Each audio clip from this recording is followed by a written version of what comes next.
Sore itu, kedatangan Pak Dejarwo ke rumah keluarga Lek Slamet ternyata membuat Lek Slamet dan istrinya serta kedua anaknya cemas. Pak Dejarwo yang datang dengan wajah merah serta marahnya meluap-meluap pun sontak membuat Lek Slamet sangat takut kala itu. Memang, kemarahan Pak Dejarwo bukan disebabkan oleh keluarga Lek Slamet, tapi watak keras serta arogan dari Pak D. Slamet itulah yang membuat keluarga Lek Slamet ketakutan. Sore menjelang maghrib itu, Pak Dejarwo langsung mengatakan tujuannya datang ke rumah Lek Slamet, yang saat itu sungguh membuat Lek Slamet kebingungan. "Aku kehabisan modal, Lek.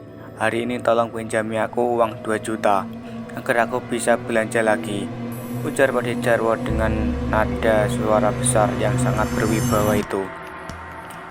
Pak Dejarwo yang memang seorang tengkulak hasil pertanian di desanya itu sering kehabisan modal lantaran dia sering mencari benda-benda bertuah seperti bambu petuk, keris semar mesem, batu anti tembak, batu delima merah, dan benda-benda bertuah lainnya.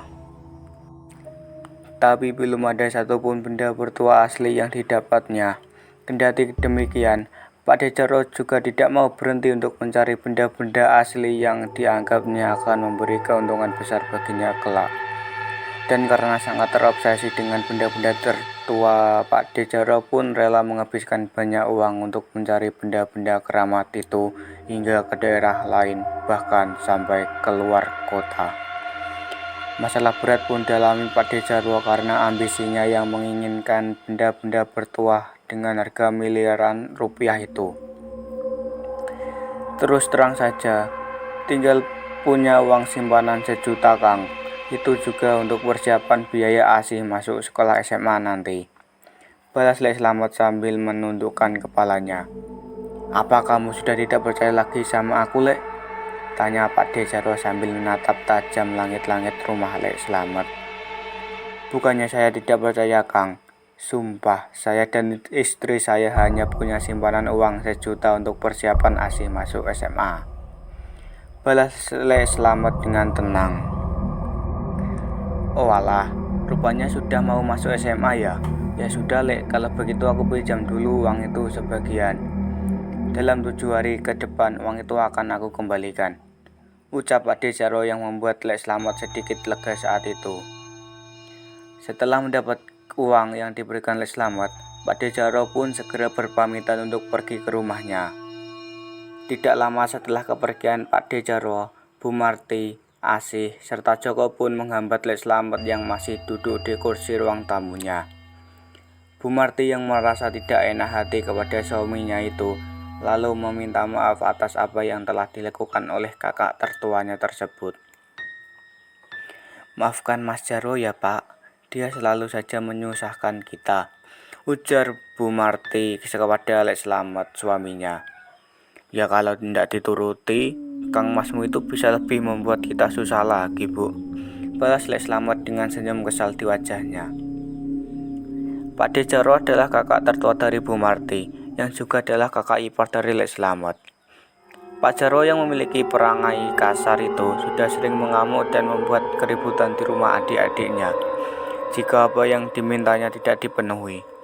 Karena hal itulah, hampir semua keluarganya takut kepada Pak Dejarwo yang memiliki tubuh tinggi, besar, dan juga terkenal memiliki ilmu kanuragan dan ilmu-ilmu kebatinan. 1 minggu berlalu dari kejadian itu, Pak Dejarwo kembali mendatangi rumah Lek Slamet.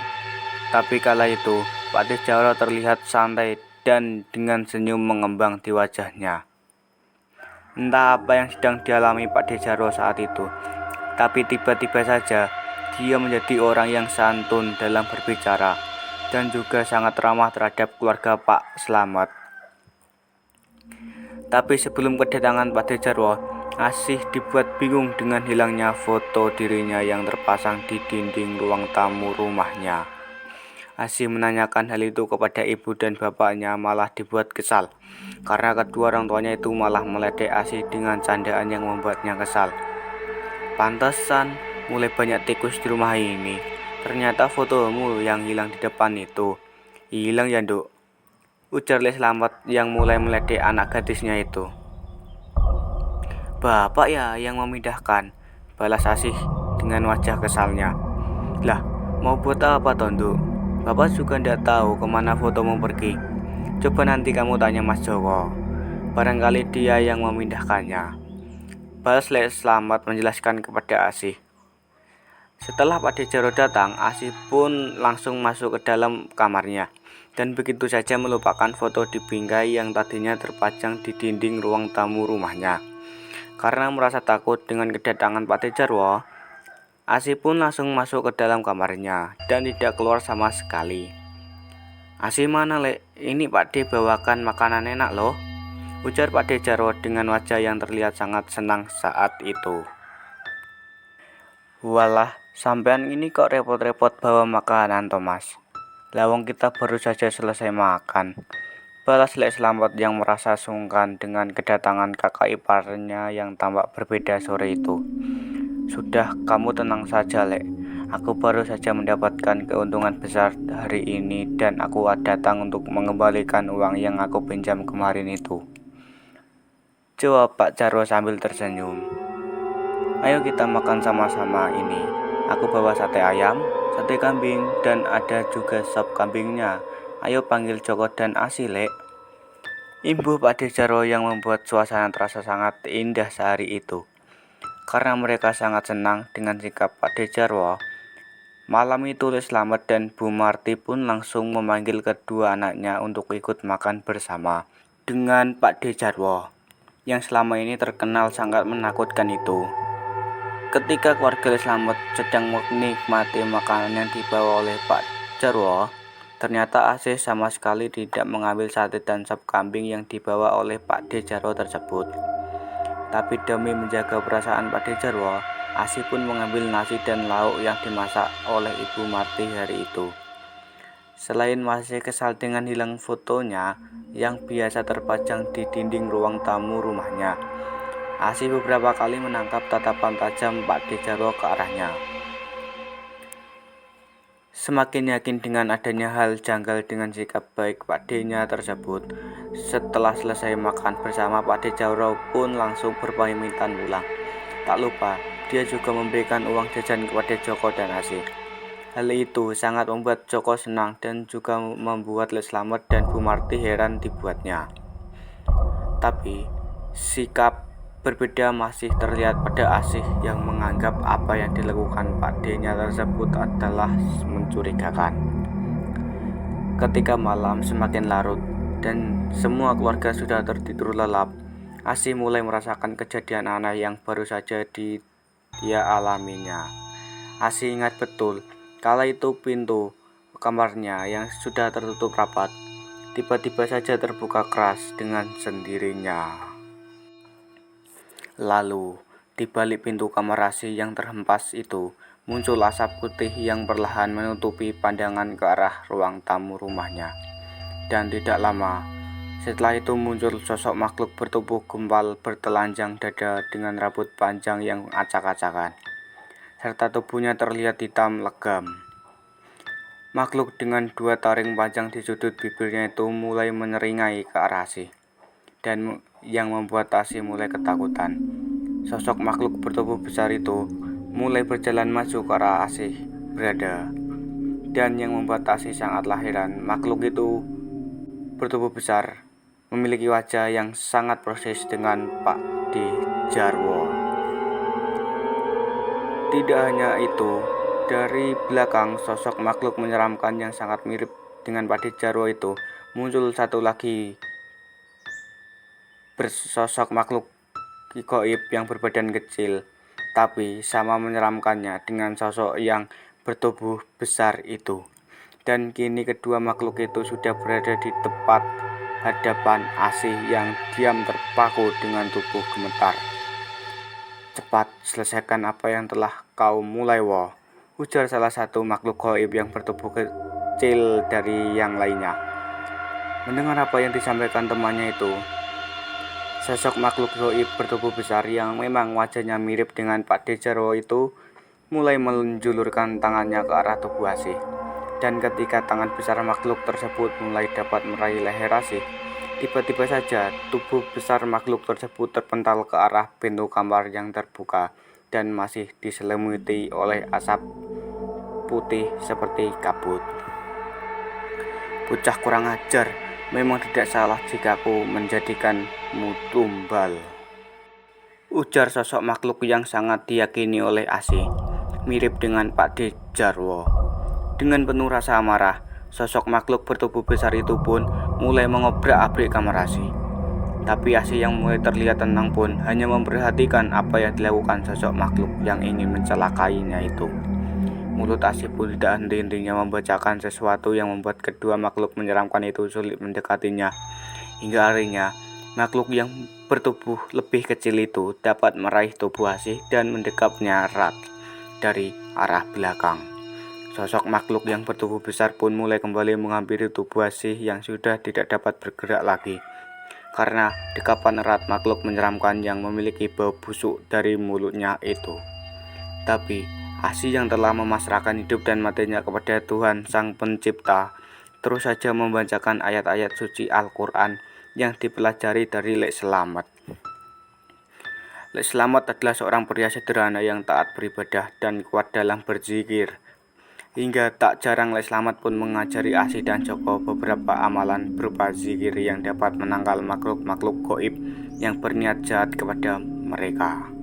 Dengan keyakinan penuh, Asih yang terus saja berzikir mengagungkan nama Allah serta meminta pertolongannya dan perlindungan dari Zat Pencipta alam semesta itu, mulai dapat membuat kedua makhluk menyeramkan tadi kewalahan. Dan bahkan sosok yang mendekap Asih dari belakang pun mulai merasakan kepanasan, hingga akhirnya melepaskan dekapannya dan langsung menjauh pergi dari belakang tubuh Asih. Merasa semakin geram dengan apa yang dilakukan Asih, sosok makhluk yang bertubuh besar yang wajahnya sangat mirip sekali dengan Pak D. Jarwo itu mulai membabi buta dan terus berusaha menyerang Asih.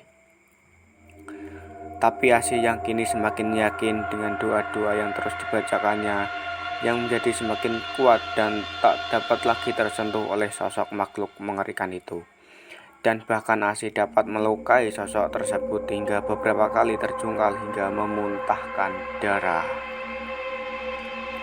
Karena sadar tidak dapat melukai Asih, akhirnya kedua makhluk gaib yang sangat menyeramkan itu pun pergi dari kamar Asih dengan berubah wujud mereka menjadi gumpalan asap yang terbang ke arah atas rumah Lek Slamet.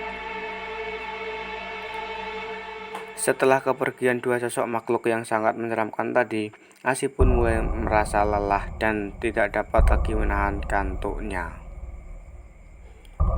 Hingga akhirnya Asih pun kembali tertidur lelap hingga ibunya membangunkannya ketika azan subuh telah berkumandang. Asih yang merasa jika apa yang dialaminya itu hanyalah sebuah mimpi pun tidak menceritakan apa yang baru saja dialaminya kepada kedua orang tuanya. Beberapa hari kemudian, Asih kembali mengalami kejadian yang sama. Tapi saat itu, Asih tidak mampu melawan sosok makhluk menyeramkan yang jumlahnya lebih dari sekitar 7 sosok makhluk yang beberapa di antaranya berwajah mirip dengan orang-orang yang pernah ditemuinya dan juga dikenalnya. Salah satunya sosok yang mirip dengan Pak D. Jarwo. Beruntungnya saat itu, Lek Slamet yang mendengar suara jeritan dari anak perempuannya itu segera berlari ke arah kamar Asih dan langsung membuka paksa kamar yang biasanya tidak pernah dikunci tersebut. Betapa terkejutnya Lek Slamet yang mendapati tubuh Asih meringkuk di tempat tidurnya dengan keadaan menggigil seperti orang yang sedang kedinginan. Bu Marti pun sangat khawatir dengan keadaan anak gadisnya itu, langsung menyelimuti tubuh Asih dan meminta Lek Slamet untuk segera melakukan sesuatu. "Asih, kenapa Pak? Kok tiba-tiba dia menggigil seperti ini?" tanya Bu Marti dengan wajah panik. "Sepertinya Asih sedang diganggu makhluk gaib, Bu. Sebentar, Bapak ambil wudhu dulu," balas Lek Slamet yang segera bergegas pergi ke kamar mandi. Setelah kembali ke kamar Asih, Lek Selamat pun mulai membacakan ayat-ayat suci Al-Quran untuk menghilangkan energi jahat yang masih sangat terasa di dalam kamar Asih. Beberapa saat kemudian, tubuh Asih pun berhenti menggigil dan Asih mulai dapat menangis lalu tersadar. Istighfar do, istighfar, ucap Bu Marti sambil memeluk erat tubuh Asih. Pak De Bu, Pak De Jarwo, ujar Asih sambil terisak. Kenapa Nduk, ada apa dengan Pak Demu? Tanya Lek Selamat penasaran. Pak De mau menumbalkan Asih. Dia sudah bersekutu dengan makhluk bertubuh besar yang mendapatkan kekayaan. Balas Asih sambil menangis. Astagfirullahaladzim, tapi bagaimana kamu bisa tahu, Nduk?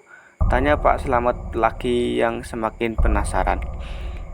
Pak De Jarwo yang berwujud makhluk gaib menyeramkan bertubuh besar baru saja menyerang Asih, Pak.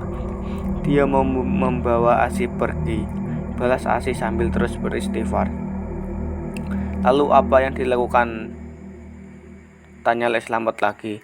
Pak De bersama beberapa makhluk lainnya seperti mengambil sesuatu dari dalam tubuh Asih, Pak.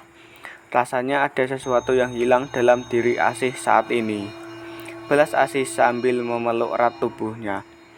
Kalau begitu, Bapak pergi dulu ke rumah Mbah Sabto, Bu. Tolong jaga Asih.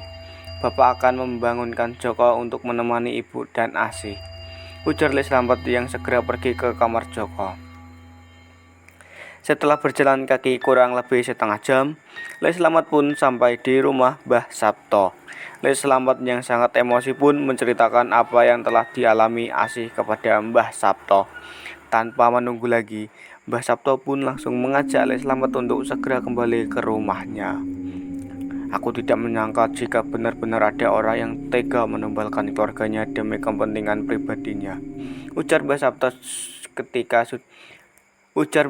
ketika sudah berada di rumah Lek Selamat. Beruntungnya, Asih sangat yakin dalam berdoa dan berzikir kepada Allah, sehingga pertolongannya benar-benar melindungi Asih dari malapetaka itu. Ibu Mbah Sabto yang telah selesai memeriksa keadaan Asih. Bagaimana dengan keadaan Asih, Mbah? Tanya Lek Selamat yang merasa sangat khawatir dengan keadaan putrinya tersebut. Insya Allah, anakmu akan baik-baik saja, Mat. Yang terpenting saat ini, kau harus segera menemui Jarwo dan memintanya untuk menghentikan ritual yang sedang dilakukannya, jawab Mbah Sabto dengan tegas. Walau Jarwo tidak akan mengakui perbuatannya, setidaknya telah memperingatinya terlebih dahulu sebelum menghukumnya. Ibu Mbah Sabto lagi. Baik, Mbah, saya akan segera ke rumah Mas Jarwo, balas Lek Selamat dengan penuh keyakinan. Ketika pagi tiba, Lek Selamat segera pergi ke rumah Pak De Jarwo tanpa lagi rasa segan kepada kakak iparnya itu. Lek Selamat pun langsung mengutarakan maksud dan tujuan datang ke rumah Pak De Jarwo kala itu. Tapi Pak De Jarwo yang menyangkal apa yang telah dituduhkan Lek Selamat kepadanya itu seketika menjadi murka dan malah mencaci maki Lek Selamat. Tidak hanya itu, Pak De Jarwo pun berujar akan menghabisi keluarga Lek Selamat karena fitnah keji yang telah didapatnya hari itu. Saya hanya diminta untuk memperingati sampean, Mas. Jika sampean tidak melakukannya, ya sudah, saya tidak perlu marah-marah, ujar Lek Selamat dengan tegas. Kalau sampean bertindak lebih jauh lagi, saya tidak segan lagi untuk memberi sampean pelajaran, Mas. Ibu Lek Selamat yang langsung berdiri di hadapan Pak De Jarwo.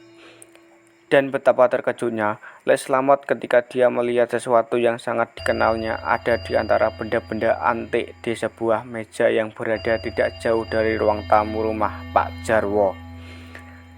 Tanpa berkata-kata lagi, Lek Selamat pun segera berjalan menuju ke sebuah benda yang seharusnya ada di dinding ruang tamu rumahnya itu. Lek Selamat yang sudah diliputi rasa kesal itu pun langsung mengambil bingkai kayu yang berisikan foto Asih yang sudah beberapa hari lalu dicari oleh anak gadisnya itu. Dan tanpa berpamitan, Lek Selamat langsung pergi dari rumah Pak De Jarwo dengan membawa serta foto Asih tersebut. Sesampainya di rumah, Lek Selamat pun langsung menyerahkan bingkai foto milik Asih kepada Bu Marti. Setelah itu, Mbah Sabto yang masih menunggu di rumahnya pun langsung menceritakan apa yang sebenarnya terjadi dengan media foto Asih. Jarwo berniat mengambil sukma Asih untuk diserahkan kepada sosok makhluk gaib yang menjaga harta karun di sebuah tempat. Jarwo dan beberapa temannya sudah terlalu jauh melangkah. Awalnya mereka hanya mencari benda bertuah yang asli atau memiliki keampuhannya tersendiri. Tapi karena sering tertipu, akhirnya Jarwo dan temannya menginginkan hal lain, yaitu berburu emas batangan. Ujar Mbah Sabto menjelaskan, apakah emas batangan itu berasal dari alam gaib, Mbah? Tanya Lek Slamet yang penasaran dengan apa yang telah disampaikan Mbah Sabto. Kurang lebih seperti itu, Mat. Jadi, Jarwo telah bersekutu dengan sosok makhluk gaib yang memiliki kesaktian tinggi untuk mendapatkan logam mulia tersebut. Jawab Mbah Sabto dengan yakin, karena sosok makhluk gaib yang menjanjikan harta berupa logam mulia itu meminta tumbal dari beberapa orang gadis. Maka Jarwo dan beberapa teman sepakat untuk mencari tumbal dari keluarga mereka. Dan salah satu yang dipilihnya adalah Asih.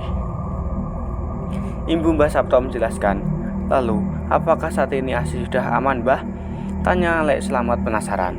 Sepertinya tidak, amat. Jarwo tidak punya pilihan selain anak gadismu itu, karena sosok Buto Warok yang meminta tumbal itu telah mendatangi Asih langsung, dan dia memang sangat menginginkan Asih saat ini. Jawab Mbah Sabto yang membuat Lek Slamet sangat mengkhawatirkan Asih. Kita tunggu sampai dia kembali datang untuk mengambil kembali sukma Asih. Dan saat itu, aku akan berusaha menyelamatkan Asih bagaimanapun caranya.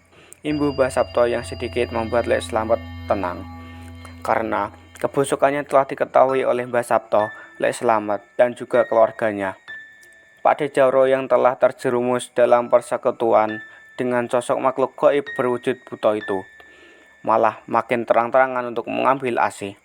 Kini Pak De Jarwo yang telah memiliki sebagian kekuatan dari Buto Warok terus berusaha untuk mendapatkan Asih. Bukan tanpa alasan, Pak De Jarwo melakukan hal itu karena selain telah mengikat perjanjian dengan Buto Warok, Pak De Jarwo sendiri tidak memiliki tumbal pengganti untuk menggantikan Asih. Pada malam Jumat Kliwon menjadi malam yang sangat mencekam bagi Lek Slamet dan keluarganya. Walaupun Lek Slamet, Bu Marti, Joko, dan Asih telah mempersiapkan diri sebelumnya, dan ada juga Mbah Sabto serta salah satu muridnya yang membantu. Tapi sosok makhluk yang belum pernah mereka temui sebelumnya datang dan dengan terang-terangan mengatakan ingin mengambil Asih. Sosok makhluk gaib bertubuh besar seperti buto yang seluruh tubuhnya berwarna hitam dengan taring besar serta tanduk di tengah keningnya. Tiba-tiba saja datang di ruang tamu rumah Lek Slamet. Suasana hening di rumah Lek Slamet membuat sosok makhluk mengerikan itu dengan mudah dapat masuk ke dalam. Setelah sosok bertubuh besar yang memang wajahnya sangat mirip dengan Pak De Jarwo masuk ke dalam rumahnya Lek Slamet, Joko dan murid dari Mbah Sabto yang bernama Marno pun mulai membacakan surah Yasin dengan lantang. Sosok buto yang awalnya terlihat beringas itu perlahan mulai kebingungan mendengar lantunan ayat-ayat suci Al-Quran yang dibacakan Joko dan Marno. Dari arah luar rumah Lek Slamet mulai terdengar suara-suara gesekan energi beradu, dan sesekali suara dentum yang cukup keras akibat dari beberapa makhluk gaib lain yang berusaha untuk masuk ke dalam rumah Lek Slamet. Tapi Mbah Sabto yang telah merencanakan semuanya dari awal dengan sigap membacakan ayat-ayat suci Al-Quran untuk membuat benteng gaib yang memagari seluruh rumah Lek Slamet. Sementara itu, sosok buto yang memiliki wajah dengan mirip Pak De Jarwo itu mulai kebingungan karena energi besar yang terus datang menyerangnya. Setelah memastikan kondisi rumah Slamet terlindungi dengan doa-doa yang tadi telah dibacakan oleh Mbah Sabto, akhirnya Mbah Sabto pun langsung menghadapi sosok buto yang merasakan kesakitan akibat bacaan surah Yasin yang masih dibacakan oleh Joko dan Marno. Siapa kau, wahai makhluk gaib? Apa yang kau inginkan di rumah ini? Ujar Mbah Sabto sambil terus berzikir dengan tasbih kayu cendana di tangan kanannya. Namaku Warok, Kiai. Aku mau mengambil apa yang telah dijanjikan seseorang kepadaku di rumah ini, ujar Buta Warok yang terlihat terus menggeliat menahan hawa panas dari lantunan ayat-ayat suci yang terus dibacakan Joko dan Marno. Sepertinya kau salah alamat, Warok. Sekarang pergilah dari rumah ini. Bawa serta makhluk-makhluk gaib bawahanmu itu pergi. Balas Mbah Sabto dengan tegas. Jangan memaksaku untuk bertindak lebih, Warok. Imbuh Mbah Sabto yang mulai mengancam Buta Warok. Jika aku tidak mendapatkan gadis yang dijanjikan, maka akan terjadi perang antara bangsa Buto dan bangsa manusia, Kiai. Ujar Buta Warok yang rupanya masih menginginkan asih. Kalau begitu, aku akan memusnahkanmu di sini, Warok. Dan aku akan menghadapi buto-buto yang lainnya yang tidak terima dengan kematianmu. Balas Mbah Sabto dengan tegas. Tanpa banyak berkata lagi, Mbah Sabto pun mulai membacakan zikir dan ayat-ayat suci Al-Quran untuk melemahkan sosok Buta Warok yang masih dapat melakukan perlawanan kepada Mbah Sabto. Di saat terjadi pertarungan energi itu, tiba-tiba saja dari arah luar rumah Lek Slamet terdengar suara benturan keras yang diiringi dengan terbukanya dengan paksa pintu rumah Lek Slamet. Setelah pintu rumah Lek Slamet terbuka, terlihatlah sosok Pak De Jarwo yang wajahnya memerah dan kedua tangannya terlihat berbulu hitam. Kekuatan orang itu akan lebih berbahaya daripada kekuatanku, Kiai, ujar Buta Warok yang perlahan melayang mundur mendekat ke arah sosok Pak De Jarwo. Kalian tidak menyerahkan gadis itu, maka aku akan membunuh kalian semua yang ada di rumah ini, ujar Pak De Jarwo yang terlihat menyeramkan itu. Menanggapi ucapan sosok Pak De Jarwo yang terlihat menyeramkan itu, Mbah Sabto pun langsung memanggil Marno yang berada di kamar Joko. Marno adalah seorang teman dari Adi Jatmiko yang beberapa waktu lalu berhasil mengungkap misteri di desanya yang ingin dikuasai oleh oknum kepala desa setelah menyelesaikan pendidikannya di pesantren bersama Jatmiko. Marno pun diminta oleh Mbah Sabto untuk membantu menolong orang yang sedang menghadapi permasalahan terkait dengan hal-hal gaib. Mbah Sabto pun langsung melesat menyerang Pak yang tubuhnya sudah dipenuhi bulu hitam tersebut. Pertarungan ilmu bela diri tingkat tinggi pun terjadi di luar rumah Lek Slamet. Pukulan dan tendangan pun terjadi dengan sangat sengit antara Marno dengan sosok Pak De Jarwo. Sementara itu, Mbah Sabto yang tahu jika sosok Buta Warok akan pergi pun langsung menghadangnya dengan melemparkan tasbih kayu cendana yang sedari tadi dipegangnya ke arah sosok Buta Warok. Karena tubuhnya terlilit tasbih yang tiba-tiba saja membesar, sosok Buta Warok pun roboh dengan tubuh menggeliat menahan sakit akibat dari lantunan ayat-ayat suci Al-Quran yang terus dibacakan oleh Mbah Sabto. Tapi tanpa disangka-sangka, tiba-tiba saja muncul beberapa sosok makhluk serupa seperti sosok Buta Warok. Bahkan salah satu makhluk gaib tersebut terlihat lebih menyeramkan jika dibandingkan dengan si Buta Warok tersendiri. Ampun Kiai, tolong jangan Kiai menyiksa Prabu, ujar sosok Buto yang terlihat lebih sangar dari Buta Warok. Dia sudah aku peringatkan sebelumnya, tapi dia memilih jalan ini, jawab Mbah Sabto. Berilah ampunan kepada Prabu muda dari bangsa kami itu, Kiai. Aku berjanji tidak akan mengusik orang-orang di daerah sekitar desa ini, utama keluarga ini. Balas sosok Buto yang sepertinya adalah sosok makhluk yang menjadi petinggi di kerajaan bangsa Buto tersebut. Tapi, izinkan aku membawa orang yang telah bersekutu dengan bangsa kami, Kiai, imbuh sosok itu lagi.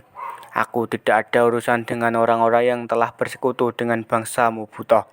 Jadi, aku hanya meminta jangan ganggu lagi keluarga ini dan warga sekitar desa ini lagi, balas Mbah Sabto dengan tegas.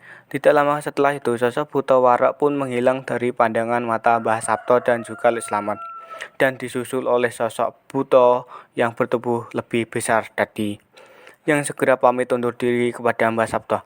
Terima kasih atas kebijakannya, Kiai. Kami pamit undur diri, ujar Buta bertubuh besar tersebut. Setelah seluruh Buta pergi dari rumah Slamet, sosok Pak De Jarwo pun terlihat mulai melemah, dengan beberapa kali tersungkur akibat pukulan dan tendangan yang dilayangkan oleh Marno. Dan ketika sosok Pak De Jarwo hendak bangkit dan kembali menyerang Marno, tiba-tiba saja sosok menyeramkan tersebut seperti tertarik oleh sebuah energi besar. Tubuh Pak De Jarwo pun seperti diseret oleh sosok makhluk tak kasat mata. yang membuat Pak D Jarwo berteriak ketakutan. Dan setelah itu, tubuh yang diseret paksa tersebut hilang begitu saja dari pandangan mata Marno, Mbah Sapto, dan juga Lek Slamet. Selesai, maafkan kami jika ada tutur kata yang tidak kami sengaja. Kami untuk pamir. Assalamualaikum warahmatullahi wabarakatuh.